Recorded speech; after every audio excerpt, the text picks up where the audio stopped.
Welcome to Healing Your Families, where we address 6 areas of health for families: emotional, financial, mental, physical, social, and spiritual. I'm excited for the guest I have today. She's a dear friend and a fellow show host. And she's going to be talking about how we can find our voice to strengthen family relationships. This actually covers not only emotional, but some social health as well. So please help me welcome Jeannine Rivers. Jeannine, welcome. Welcome, and thank you for inviting me to the show, Emmylou. Well, I'm a fan of your show. I love how you've shared how you found your voice. And I love the way that you are a mentor and a creative change maker. Yes, that I definitely consider myself a mentor and a creative change maker. Yes. So, and you've talked about why it's so important to find our voice. Sometimes when we're growing up, we tend to just take whatever role is assigned us and spend a great deal of time and energy just trying to please others. But you were able to go through that transition and find your unique gifts and talents. Yes, I was, Emmylou. You know, when I was growing up, I came from a household where you did what you were told. You didn't question what you were told. Even if you had an inkling like this is just not right, you did it anyway. And my father was he was a heavy disciplinarian. And, it was like we were little soldiers in the house and bam, bam, bam. That's the way it was.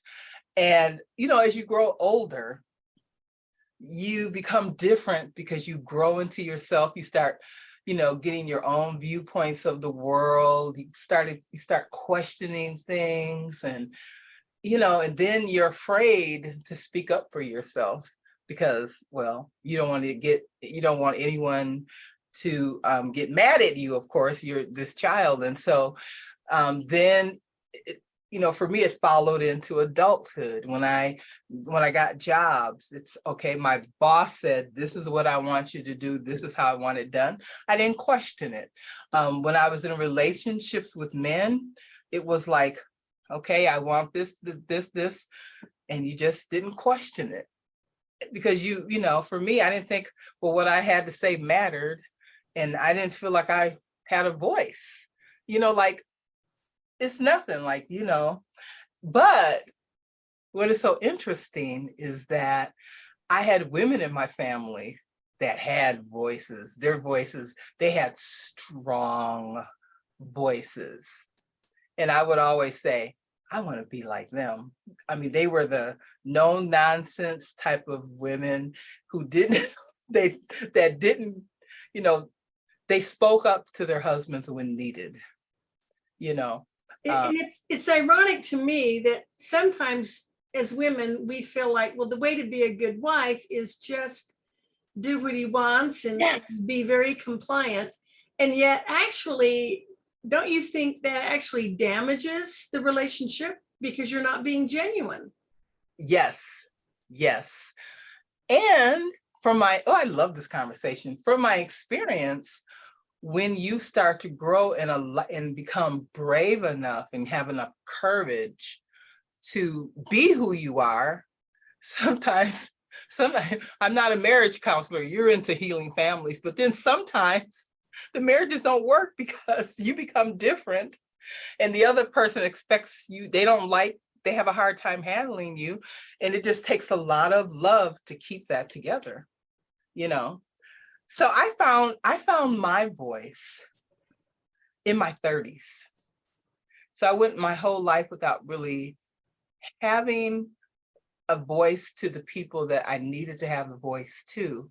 And as a parent, a lot of times, because I wasn't able to have a voice with anyone else, I would take it out on my daughter. And what I was finding is I was angry at me because I wasn't confident enough to speak up for myself because I didn't know I could. And it was affecting my mental well-being. It was affecting my confidence in myself, who I am, my self-esteem, my self-awareness. And I was depressed a lot because I just wasn't understanding. I didn't know who I was. And until I was fortunate enough to have people come into my life that showed me what it meant to have a voice. I still have a school teacher till this day. I've met her when I was 15. She was my English teacher and my music teacher. She's one of these women. If she would read our newspaper, the Journal Sentinel, and if she didn't like something, she wrote the editor. she would go to their office. She spoke, what she felt, and I followed her lead. I'm like, wow. And so I learned from her and from other women in the family, especially my mother, who was normally quiet. Then one day she was like, I'm not doing that anymore. And then I started feeling better about myself, and I started feeling more confident in who I am, yet I was still questioning myself because, I didn't know how to let my voice be known in the proper way, And so it was still affecting my mental well-being because I wasn't doing it appropriately. So as you grow older, you just learn so many things, and it's so important to have a voice and to speak your truth, even when it's not. I always like to say when it's not popular.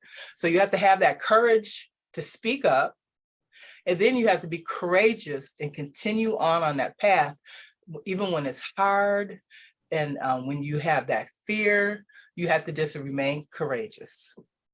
Well, when you say your voice, I think of your singing voice. You have a beautiful singing Thank voice. you. And yet, that singing career, you've achieved some amazing things, but you had to go against some opposition to do that. As I recall. Yes, big time. Yes, I did. I can't remember a time when I did not sing. I come from a very musical family. And I often make a joke, and I said we could have been the Osmonds because all my cousins, everyone can sing. There's like maybe one or two people that didn't get the voice gene, and we always tease them about it. So when I was growing up, I knew what I meant to do. It just came so natural for me.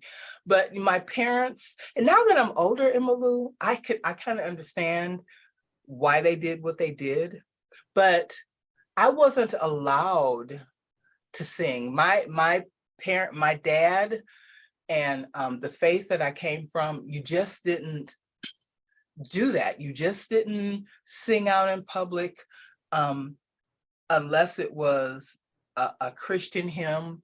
But anything else other than that, you weren't able to do it. And I used to get all these offers to sing at weddings. I wasn't allowed to sing in the choirs at school, not even the gospel choir.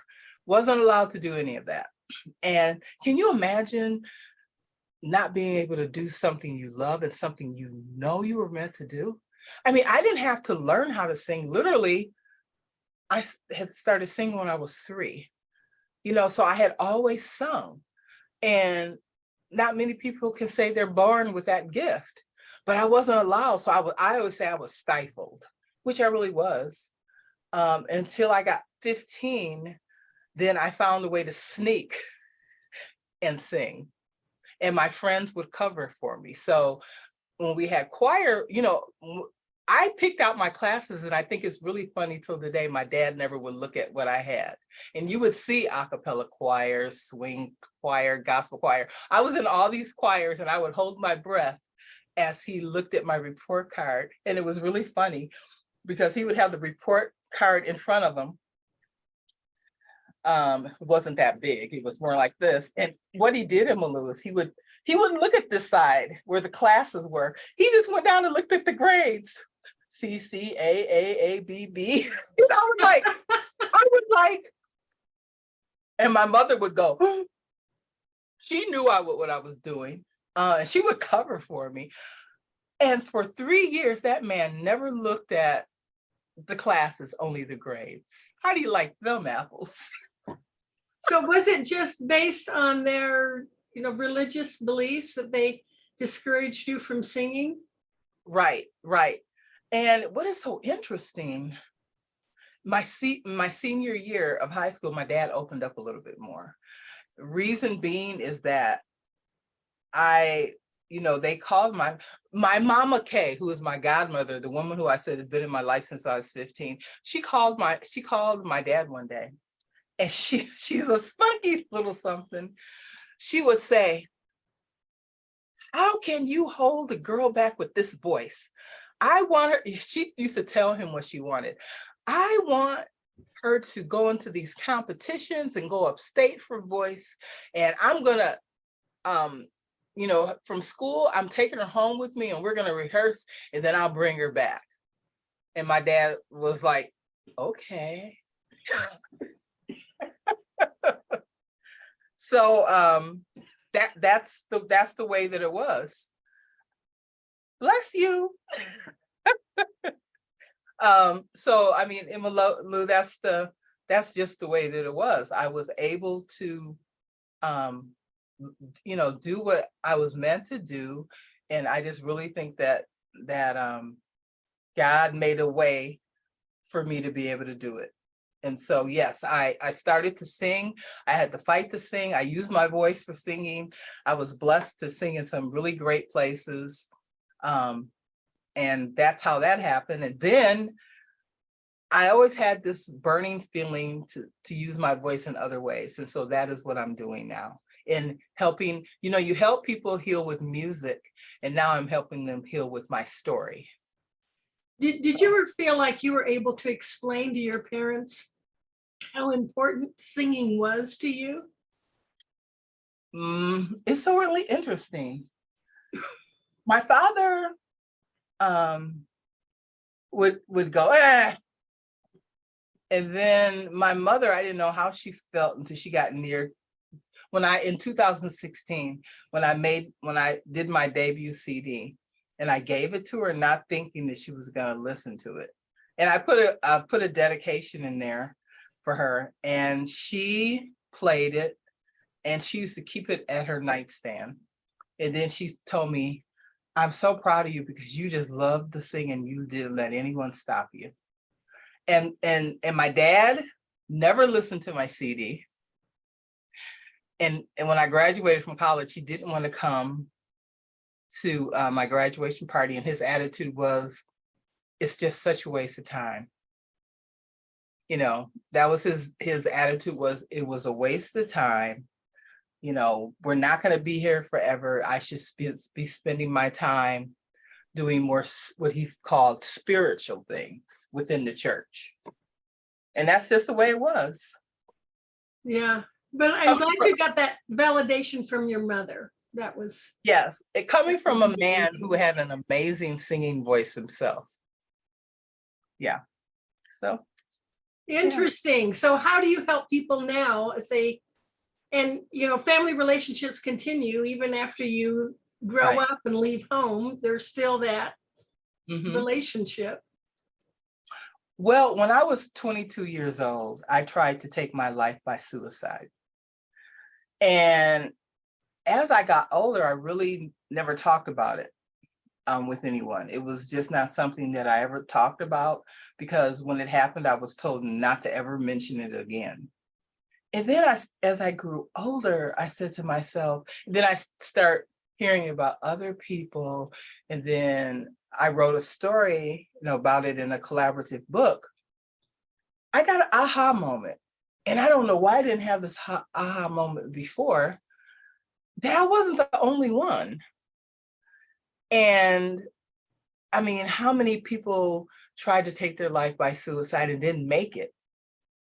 And here I am, after trying to take my own life, being in a coma for 2 weeks after it happened, and surviving and having a doctor tell me, "I can't believe you made it." And he said, and then he explained to me how bad it was. And I came out of it and I said to myself, there are some people out there that just weren't that blessed or that fortunate. So I said, I'm here for a reason. And so the light bulb moment for me is, Jeannine, you're not the only one. And what can you do to help other women who don't feel they can go on? I know what it's like to have such darkness in your life where you just have a hard time finding that light. And I've had people tell me I never would ever allow myself to get so bad emotionally that I would want to take my own life. I just don't understand that. And I look at them like, really? You don't think that you could ever get that dark? You don't ever think if you lost a child in a car accident or whatever, that you would feel like you can't go on? And I said to myself, but there are plenty of women and men, but especially women who are just don't feel they can make it. They stay in that darkness because they don't think they can go anywhere else. And from my experiences, I want to tell them, I'm not, if I did it, guess what? You can too. So let me give you the tools. Let's brush up your toolbox a little and let me show you what I did for me so that we can find what's going to be the best solution for you. I love that. And Yeah.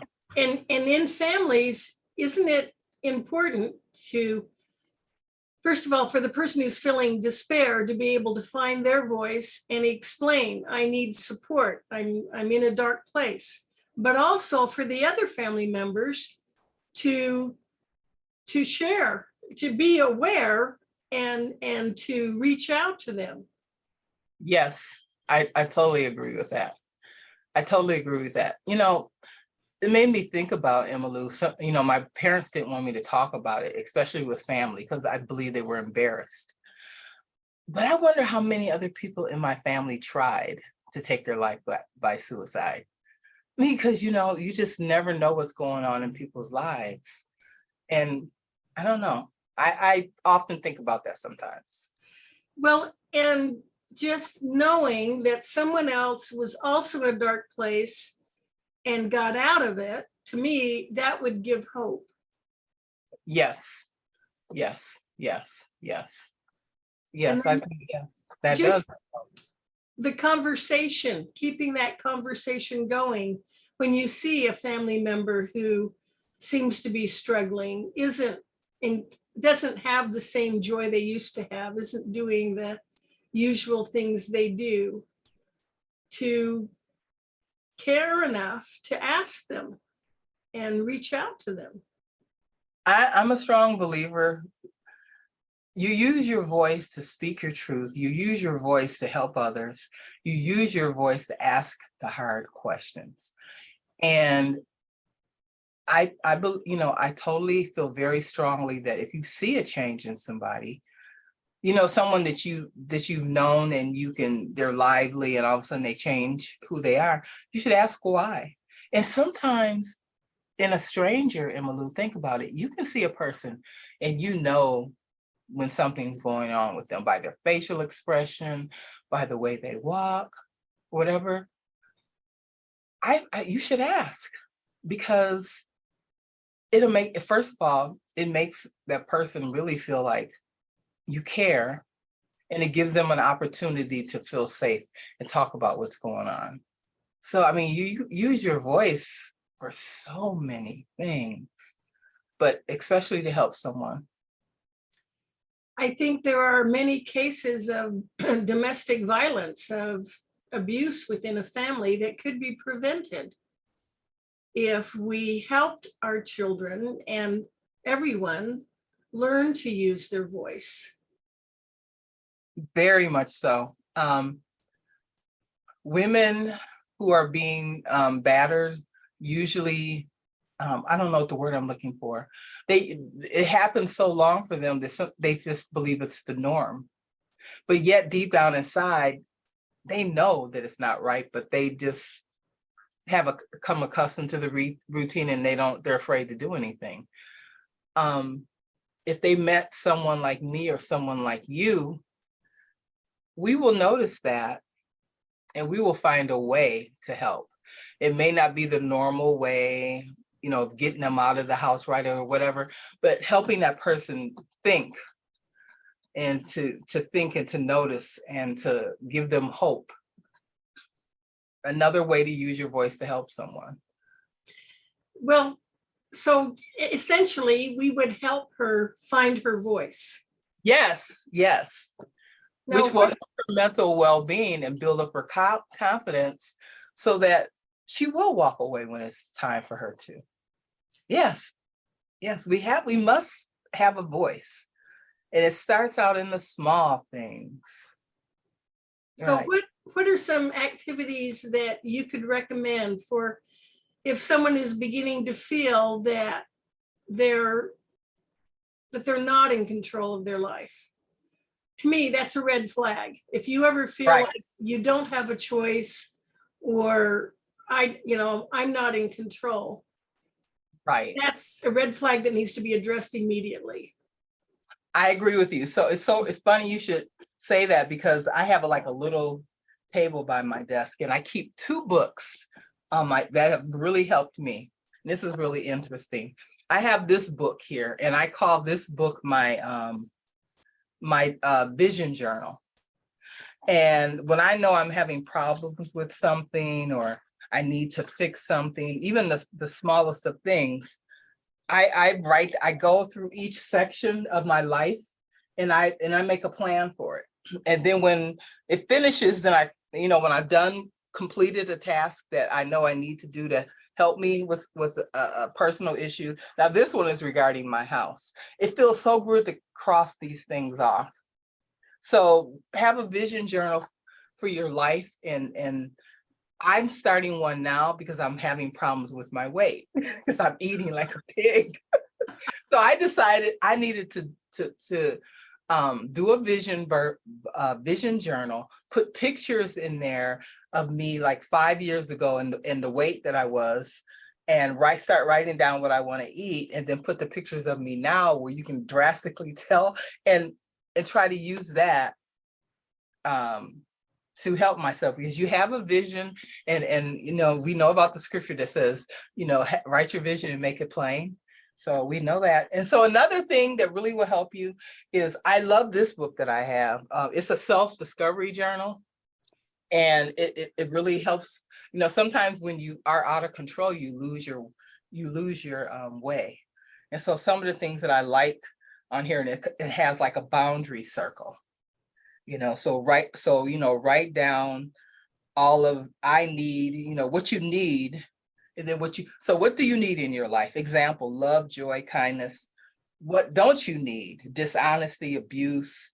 And then audit, and then write a circle of friends, audit your circle, and then write down all the people, and then, cross off the people that you figure really aren't adding as much value to your life that should.